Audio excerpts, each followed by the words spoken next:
I walk wrong this is a very good example why I do the on-site recce so that when I walk wrong you all don't have to walk wrong. Let me start with one question. Is this going to be another overpriced launch or one that actually makes sense on paper? Let's break it down properly. The project is by UOL and CapitaLand, two giants in the industry, so no funny business here. These guys know how to build and they know what buyers will and won't accept. Now the site itself, think bigger, about 540,000 square feet. Not the kind of projects where everything is squeezed until cannot breathe. This one has space for real facilities, real landscaping and real distance between blocks. Now the numbers that everyone should at least know about. Land cost comes to about 1,178 per square foot per plot ratio. Estimated break-even around $2,200 per square foot under harmonized rules.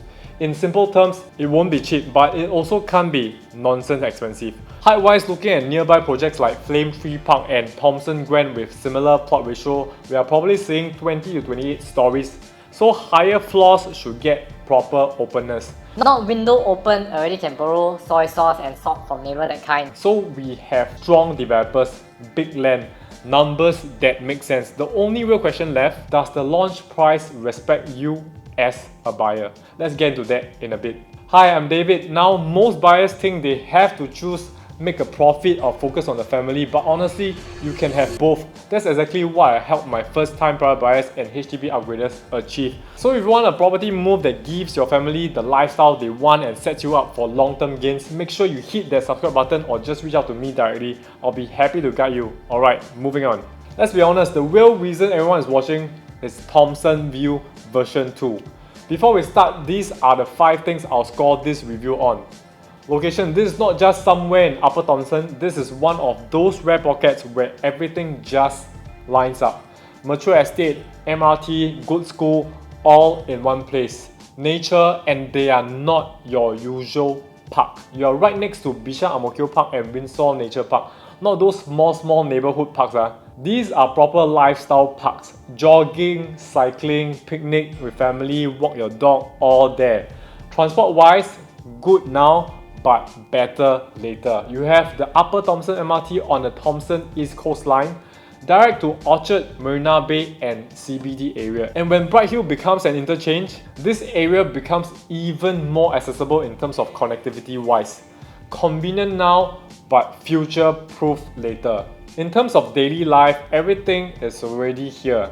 Thomson Plaza for groceries, clinic, tuition, banking, food options, plenty to choose from. Cafes, hawker food, supper spots, all along Upper Thomson Road. So you're not depending on a single mall, you're living in a mature neighborhood with real lifestyle depth.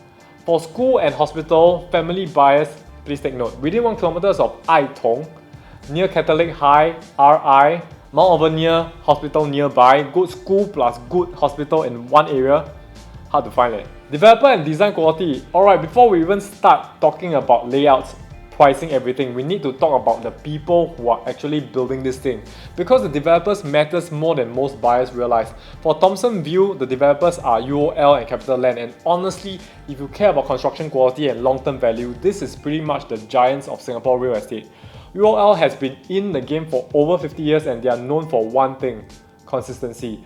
Their projects score some of the highest concourse ratings in Singapore. Principal Garden at 93.3, Clement Canopy at 93.8, all band 1. These guys don't play around. CapitaLand, on the other hand, is the master of mega developments. Skyview hit 92, Interlace performed impressively as well despite its insane architecture.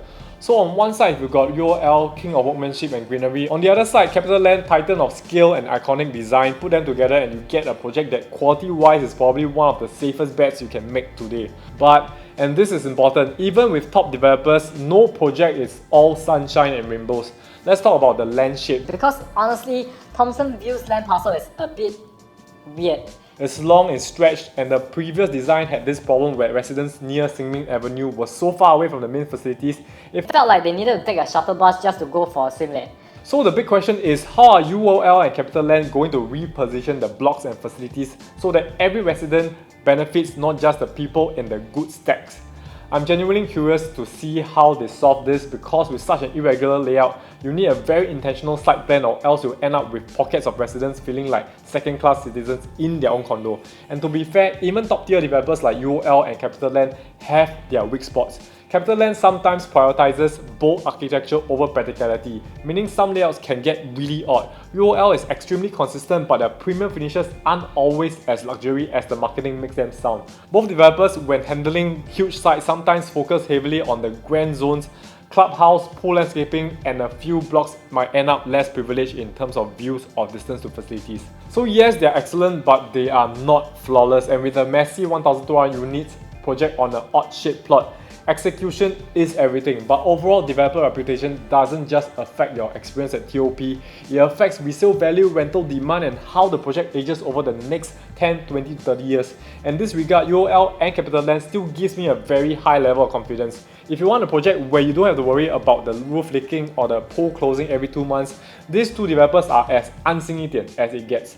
Now the real test is whether they can turn this weird shaped land into a genuinely well-balanced, well-connected mega development. If they can nail the site planning, this could easily become one of the most attractive family condos in District 20.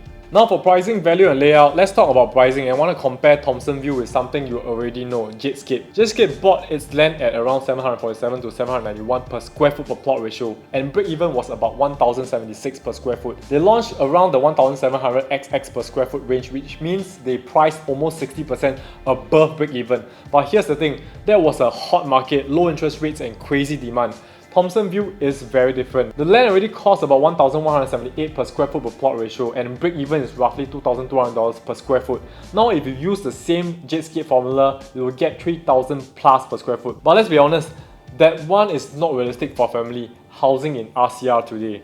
In today's market, a more sensible pricing strategy is 10 to 18% above break-even, which puts Thomson View roughly in the $2,400 to $2,600 per square foot zone as a project average. Expect your 1 and 2 bedrooms to push close to $2,700 XX per square foot, and the bigger family units to sit slightly lower, so quantum still palatable. So the real question is not whether this project is expensive, it's whether it is priced fairly relative to today's market, and that depends on where they finally launch. That's why I'll be doing a part 2 review when layouts and official guide prices are out. So subscribe if you want the fastest updates without the sales talk.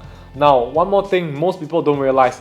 Mega developments can launch cheaper not because they are worse, but because they are bigger. When a project has over 1,000 units, developers save money because they buy construction materials in bulk, they negotiate better contracts, they reuse design and building system, they spend less marketing per unit, they optimize lifts and mechanical system across more homes. And on top of that, even when land is expensive, the cost is spread across more units. So instead of 500 units carrying the cost, you have 1,200 plus units sharing it. That's why mega projects like Jadescape, Momentum Park and Treasures at Tampines could launch more competitively. And Thomson View with 1,240 units fit this exact profile. If you want to understand this strategy deeper, watch my earlier breakdown right here. Or if you want to save time, just text me now. So now for exit strategy and appreciation. Alright, now let's talk about the part that every buyer really wants to know, the exit strategy and the capital appreciation potential. Because buying a condo is one thing, but making money from it, completely different game. And with a mega development like Thomson View V2, 1,200 units, District 20 next to Thomson East Coast Line, there are some very real opportunities here, but also a few traps you need to avoid. So let's break it down properly. Number one, why Thomson View has strong appreciation potential. Firstly, it's the first major new launch in Thomson and Bright Hill in years. Buyers in this area have been starved of new supply. Most options nearby are Thomson 800, Meadows at Pierce, Thomson Impressions, Jadescape. There is no direct new competitor in District 20 with this land size. When a large modern project enters an established neighbourhood, prices usually reset upwards just like what Jadescape did for Marymount. Secondly, Thomson East Coast Line is a massive value driver. Properties near MRT always appreciate faster, but Thomson East Coast Line is different. Why? Because Thomson East Coast Line connects north to Central, to Orchard, to Marina, to East Coast directly. Thomson View will sit between Upper Thomson MRT and Bright Hill MRT. This is huge. Interchanges don't just support rental demand, they anchor long-term resale value. Thirdly, mega developments create internal resale ecosystems. 1,200 units means many early buyers will sell at year 5 to 8. A steady stream of rental demand, a strong community and facility base, lower entry per square foot due to economies of scale, higher high floor premiums with better views, and this mirrors what happened at Normanton Park, Treasures at Tampines and Jadescape. The first wave enters low, the second wave buys higher, and resale stabilizes into a healthy trading range. Fourthly, UOL and CapitaLand brand equals to resale confidence. Buyers recognize these developers, it reduces fear and boosts price acceptance. A strong developer equates to strong resale demand, simple as that. But there are risks you absolutely must plan for, such as internal competition at exit. 1,200 units means many will try to sell at the same time. If you plan to exit, don't sell the same year as everyone else. Avoid listing just after TOP. Pick a unique stack to reduce competition. Number 2, pricing too high at launch equals to slower appreciation. If the launch comes in at high $2,700 to $2,900 per square foot range, your upsides narrow, still viable as own stay, but the investment angle becomes longer term. And number 3, living with unfavorable site planning. Thomson View might be a blockbuster launch because it takes many boxes on paper, but site planning will be one of the real tests. If the final design leaves you staying far from facilities, would that still be a deal worth taking? So what's the real capital appreciation angle? Comment the word real down below and I'll share with you my exact thoughts. Thomson View has real appreciation potential, but only if you enter at the right per square foot and choose the right stack. Alright, time to be real with you. After looking at everything, location, developer, site planning, pricing logic and future potential, here's how I actually score Thomson View. So for location, it's 9 out of 10. It is in the mature estate, it has Thomson East Coast Line, it has a foot stretch, it has Ai Tong and Mount Alvernia. This is one of those buy first and think later locations because you know demand will always be there. If you value convenience and lifestyle, this score is justified. And developer and design score of 8.5 out of 10. UOL and CapitaLand is a very solid combo, but odd lampshade equals to execution risk. If they nail the site planning, this can be a 9+. If they don't, some stacks will feel shortchanged. So for on-site and surrounding, after I do the walkthrough, I'll give this a score. Alright, so this is Thomson Plaza. You actually can get your groceries from Fair Price Finest and all those daily necessities 有的没有的 all can get from here lah. Okay, so right beside Thomson Plaza, you have actually Upper Thomson MRT. And where is Thomson View? There. Okay, so right now what we're gonna do is we're gonna go from MRT and then towards Thomson View and see how long it takes us. But I think there's an underground pass where we actually can go over there and see if there's enough shelter walk for us to get to Thomson View. Let's go.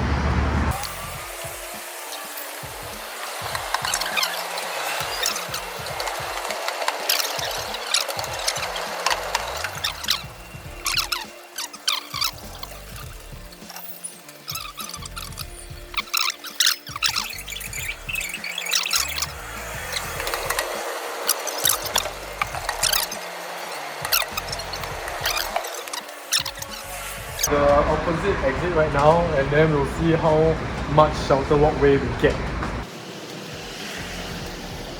Wow, legit don't have. This is the former Thomson View. Haven't tear it down yet. Okay, but the thing is right, because it's on the elevated ground, so people, you know, any one of you who think about feng shui, this might be something good. Let's go. Okay, so something to share with y'all. So here, it's actually all the protected landed area. This one, right, then you have one random condo over here. Plot ratio is 1.4. Right now, the max story they can build is around 5. Okay, but the restricted height area, Thomson View have a restricted height area. So if you look at the control map plan itself, it did show. But this one don't have. But maybe because the plot ratio is at 1.4. They cannot build too high lah, because when it's too high, right, then it's gonna destroy the view or, you know, privacy of the landed area itself. Okay, just to take note. So anyone, right, next time if they want to rebuild, right, the en bloc, right, they can build up to 5 to 7 stories. So anyone that stays around here, just take note, facing here.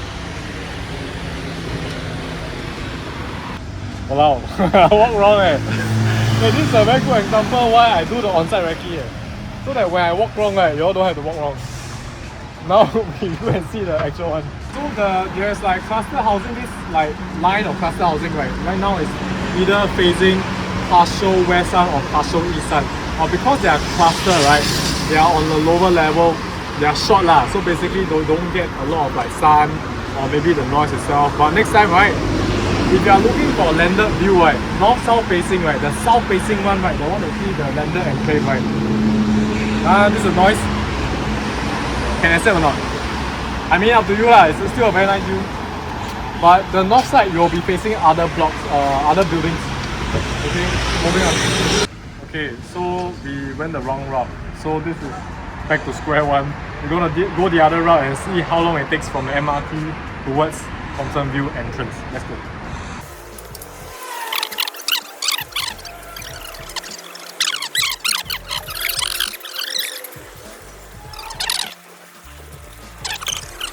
But it's not a wasted walk. Why? Because I also want to demonstrate that just now that long walk that we had, right, it shows that if you want to walk from the other end of the condo to your facilities, which is right here, wow, it takes really long.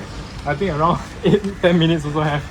Hopefully the developers, gonna position the facilities well lah. Okay, welcome to Thomson View, which is no longer gonna be Thomson View soon. Okay, so this road along is Brightview Drive, and along the corner, right, you have your B1 Industrial. Okay, so that one is not too bad because it doesn't emit toxic. And right around the bend, right, you have your Ai Tong Primary School, just around this bend. So actually very walkable distance. I mean, if you're buying this as a family with schooling kids, very good location. Alright, so right off the Upper Thomson MRT, right, you get actually shelter walkway all the way. They shelter you all the way towards the Thomson View entrance. The thing is that my concern is that in the future, if they were to redevelop this place and then use the same entrance, I hope they have a side gate at the back, because honestly, this is a very long stretch of land. Okay, so this is the exit 3 for Upper Thomson. So when you get down from Thomson View and you exit 3, right, well, you get this all your supper spots. Perfect. This one, shelter walkway, even underground. I think super convenient. I think I like this location a lot. So for on-site and surroundings and for the pricing wise, I will score in part 2. Appreciation and exit strategy is a 7.5 out of 10. It has a strong long-term story, which is the Thomson East Coast line. You have your supply gap and you have your branding. But mega developments equals to internal competition.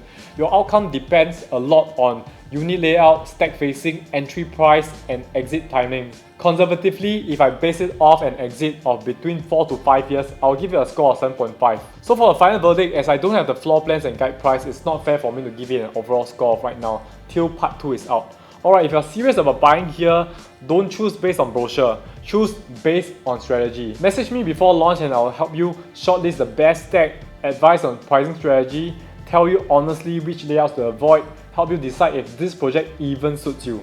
If this video helped you see clearer, hit like, subscribe and share this with someone who's thinking of buying here, because one bad decision can cost you 15 years. Alright, that's all from me.